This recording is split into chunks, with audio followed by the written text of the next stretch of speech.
அன்பர்களே வணக்கம்.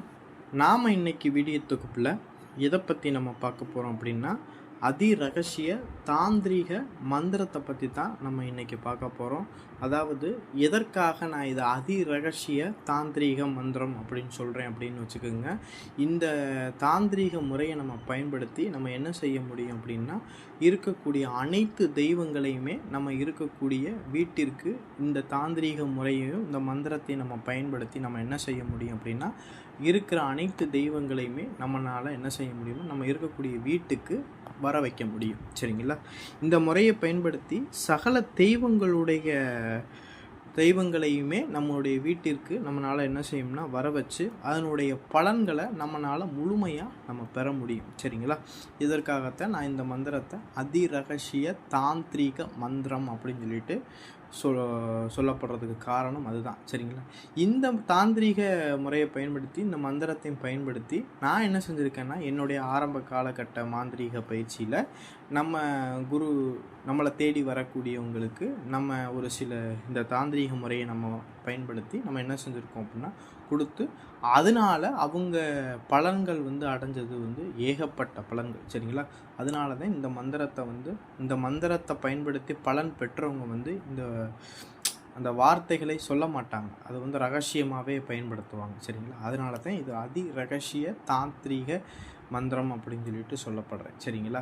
இது இந்த முறையை எப்படி பண்ணுறது அப்படின்னு பார்த்தீங்கன்னு வச்சுக்கோங்க. அதாவது ஒரு பௌர்ணமி நாளோ இல்லைன்னா ஒரு அமாவாசை நாளோ விடியற்காலை என்று சொல்லக்கூடிய பிரம்ம முகூர்த்தத்தில், அதாவது அந்த பிரம்ம முகூர்த்த நாளும் 4 to 6 இந்த மணிக்குள்ளாக நீங்கள் என்ன செஞ்சுருங்கன்னா, ஒரு கன்று ஈன்று கன்றுக்கு பால் கொடுக்கக்கூடிய பசுவாக இருக்கணும். சரிங்களா? அந்த பசுமாட்டுடைய வலது காலுடைய மண்ணை என்ன செஞ்சுக்கணும்னா, வலது கால் இல்லைன்னா ஏதாவது ஒரு காலடி மண்.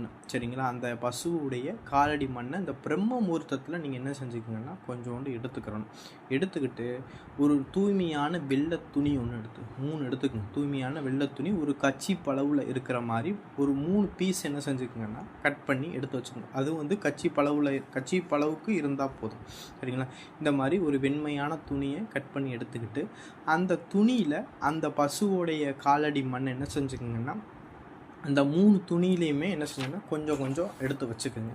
இப்படி கொஞ்சம் கொஞ்சம் எடுத்து வச்சுட்டு அந்த காலடி மண்ணில் என்ன செய்யுங்கன்னா, இந்த பெண்கள் உரசி குளிப்பாங்கள்ல பாருங்கள், குளியல் மஞ்சள். சரிங்களா? அந்த மஞ்சள் கிழங்கு அந்த 3 துணியிலையுமே ஒன்று வச்சுருங்க. அடுத்து பார்த்திங்கன்னா விபூதி கொஞ்சம் கொஞ்சம் அந்த 3 துணியிலையுமே வச்சுருங்க.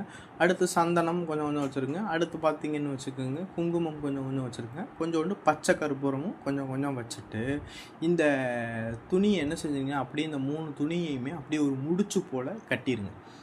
சரிங்களா? ஒரு முடிச்சு போல் கட்டிட்டு இந்த 3 முடிச்சையுமே என்ன செஞ்சுக்கிங்கன்னா உங்களுடைய வலது கையில் வச்சுக்கிட்டு நீங்கள் உங்களுடைய பூஜை ரூமில் அதே பௌர்ணமி நாள் அன்னைக்குன்னு இது விடியற் காலையில் இருக்கணுங்கிற தேவை. எடுக்கக்கூடிய நேரம் தான் விடியற் காலையில் இருக்கணும். இது ஒரு சாயந்தரம் ஒரு 6 மணிக்கு மேலேயே இந்த பூஜை நீங்கள் இதை பண்ணலாம். சரிங்களா? உங்களுடைய பூஜை ரூமில் உங்கள் தெய்வத்துக்கு முன்னாடி ஒரு நெய் விளக்கு, அகல் விளக்கில் ஒரு நெய் விளக்கு போட்டு அதை என்ன செய்யுங்க, உங்களுடைய குலதெய்வம் இஷ்ட தெய்வம் எல்லாத்தையும் மனமாற வணங்கிட்டு நான் ஸ்க்ரீனில் கொடுத்துருக்கக்கூடிய இந்த மந்திரத்தை ஒரு 1008 உரு இந்த முடிச்ச கையில் வச்சுக்கிட்டு நீங்கள் என்ன செய்யுங்கன்னா இந்த மந்திரத்தை சொல்லுங்கள். சரிங்களா? இந்த மந்திரத்தை 1008 உரு அந்த முடிச்சுக்கு கொடுத்த பிறகு இந்த முடிச்ச உங்களுடைய வீட்டு வாசலில் ஒன்று, சரிங்களா, உங்களுடைய பூஜை ரூமில் ஒன்று, நீங்கள் பணம் வைப்பீங்கள்ல அந்த இடத்துலையும் இந்த முடிச்சுக்களை வச்சுருங்க. இப்படி நீங்கள் வச்சு ஒவ்வொரு வெள்ளிக்கிழமையும் நீங்கள் அந்த முடிச்சுக்கு தூப தீபம் காட்டி நீங்கள் வழிபட்டுக்கிட்டு வந்தீங்க அப்படின்னா அந்த இடத்துல என்ன செய்யும்னா குலதெய்வத்துடைய அனுக்கிரகமும் வந்துடும். சரிங்களா? அதே போல் சகல தெய்வங்களுமே அந்த இடத்துல என்ன செய்யுங்கன்னா ஆகர்ஷணம் பண்ண ஆரம்பிச்சு, அதாவது அந்த இடத்துக்கு எல்லா தெய்வங்களையுமே ஈர்க்கக்கூடிய சக்தியை உருவாக்கிறோம். சரிங்களா? கோமாதாங்கிறது என்னது, அனைத்து தெய்வங்களுமே அந்த கோமாதாக்குள்ளே அடக்கும். சரிங்களா? அதனால தான் காமதேனு அப்படின்னு சொல்லிட்டு சொல்லுவாங்க. சரிங்களா? அனைத்து தெய்வமே அந்த கோமாதாக்குள்ளே அடக்கும். அனைத்து தெய்வங்களையுமே கும்பிட்ட பலன் கிடைக்கணும் அப்படின்னா கோமாதாவை கும்பிட்டாவே எல்லா தெய்வத்தையுமே கும்பிட்டதற்கு சமம். சரிங்களா? அந்த ரகசியங்களை நம்ம தெரிஞ்சுக்கிட்டு தான் இந்த மாதிரி மாந்திரீக விஷயங்களை விஷயத்துக்கு நம்ம பயன்படுத்திக்கிறாங்க. சரிங்களா? இந்த மாதிரி நீங்கள் முடிச்ச பயன்படுத்தி வணங்கி வந்துக்கிட்டு இருந்தீங்க அப்படின்னா, அந்த இடத்துல மகாலட்சுமியோடைய பாதம் நம்மளுடைய வீட்டில் பட்டுச்சுன்னா அந்த இடத்துல செல்வத்துக்கு தடை இருக்காது. சரஸ்வதியோடைய பாதம் பட்டுச்சு அப்படின்னா அந்த இடத்துல வாக்கு சித்தி, சரிங்களா, ஒரு மன அமைதி, சரிங்களா, எல்லாத்துக்குமே குறைவே இருக்காது. எந்த விஷயத்துக்கும் குறைவு இருக்காது. சரிங்களா?